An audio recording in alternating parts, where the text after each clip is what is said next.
Let's start with a comforting lie we've all heard before. If you don't have many friends, you should just put yourself out there more. Yes, obviously, because nothing builds meaningful human connection, quite like forcing yourself into loud rooms with strangers while pretending you care about their opinion on oat milk. But here's the uncomfortable truth most people don't want to admit. Some people don't have many friends not because they can't connect, but because their brain quietly opted out of the group chat years ago. And no, this isn't a tragic origin story. It's more like your mind looked at modern social life, shrugged, and said, "Yeah, man, I'm good." So today we're going to break down why people with few or no friends often share a very specific set of psychological traits. Traits that aren't flaws, disorders, or character defects.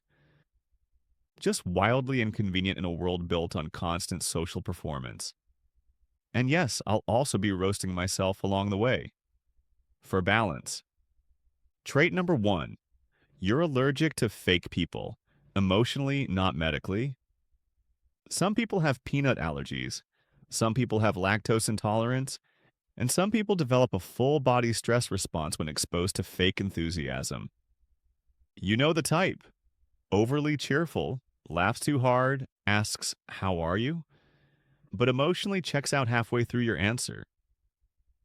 If you've ever felt more exhausted after a casual hangout than after moving furniture, congratulations, your brain is probably very bad at pretending. Highly self aware people tend to notice micro behaviors others miss: forced laughter, subtle manipulation, social hierarchy games, passive aggressive compliments. Your brain clocks it instantly and files it under absolutely not. So instead of smiling politely and nodding, you disengage. Not dramatically, you just stop showing up. This makes you seem antisocial, or arrogant, or hard to get to know. In reality, you're just not interested in relationships that feel like unpaid acting gigs. Trait number two, you don't hate people, you hate small talk. Let's clarify something important. People with few friends don't usually dislike connection, they dislike low resolution connection. Small talk, for example, feels like buffering reality at 144p. How's work? Busy. Oh, yeah, same.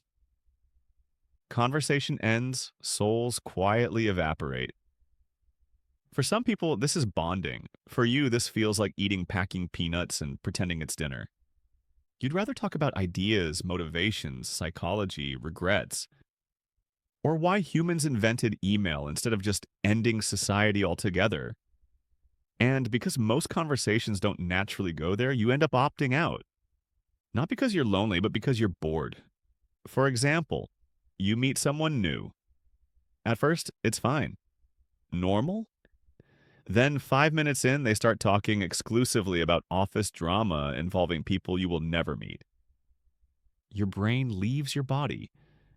You nod while mentally planning your grocery list, your will, and possibly your escape to a cabin.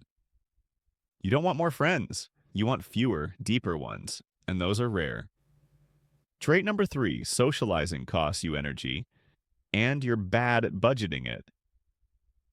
Some people gain energy from social interaction. These people scare me. Others experience socializing the way your phone experiences cold weather: sudden battery loss and immediate shutdown. If your nervous system is more sensitive, every interaction takes effort. You're processing tone, body language, subtext, emotional shifts. Basically running background apps no one else notices. So while others are casually chatting, your brain is doing advanced calculus like, was that sarcasm? Did I overshare? Why did they pause before answering?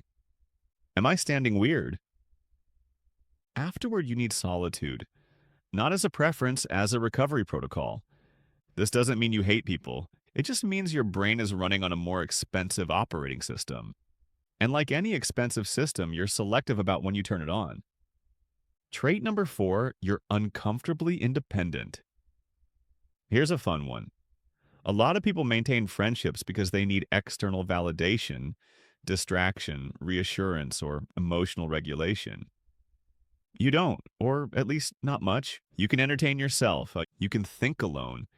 You can sit in silence without spiraling, which, according to society, is deeply suspicious. You don't need constant reassurance that you matter.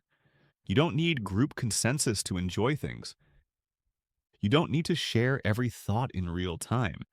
This makes you look distant or cold or hard to read. But really, your internal world is just well furnished. Your standards for friendship are high because your alone time is genuinely good. Anyone entering that space has to improve it, not just fill it. Trait number 5, your trust system is upgraded. People with few friends often aren't naive, they're experienced. At some point, you trusted someone too fast or too much. Maybe it was betrayal, maybe it was emotional neglect. Maybe it was realizing someone liked the idea of you more than you. Either way, your brain learned the lesson. Now you observe longer. You listen more than you speak. You wait for patterns, not promises. You don't hand out access easily because you know what it costs to take it back. This isn't bitterness, it's calibration. Your trust threshold didn't disappear, it just got more selective. Like airport security, but for your personal life. Yes, it's annoying, but it prevents a lot of emotional luggage from making it on board. And let's be honest for a second. Even if solitude suits you, there are moments, late nights, random weekends, big life changes, where the quiet hits differently. You don't necessarily want people. You want one person or two, or someone who understands your internal language without subtitles. And that's the paradox. The same traits that protect your peace also slow down connection. You're not lonely because you're broken. You're lonely because you're selective in a world that rewards volume over depth. That's not a flaw. It's just inconvenient. If you have few or no friends, it doesn't automatically mean you're antisocial, damaged, or emotionally deficient. It often means you value authenticity over approval. You prefer depth over noise. Your energy is limited and you manage it carefully. Your inner world is rich enough that it doesn't need constant company. Your trust is earned, not assumed. Sometimes the people who walk alone aren't lost. They're just not interested in crowds. And if that's you, here's the lesson.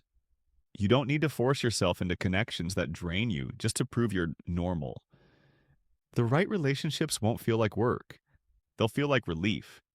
Until then, solitude isn't a failure state. It's just intermission.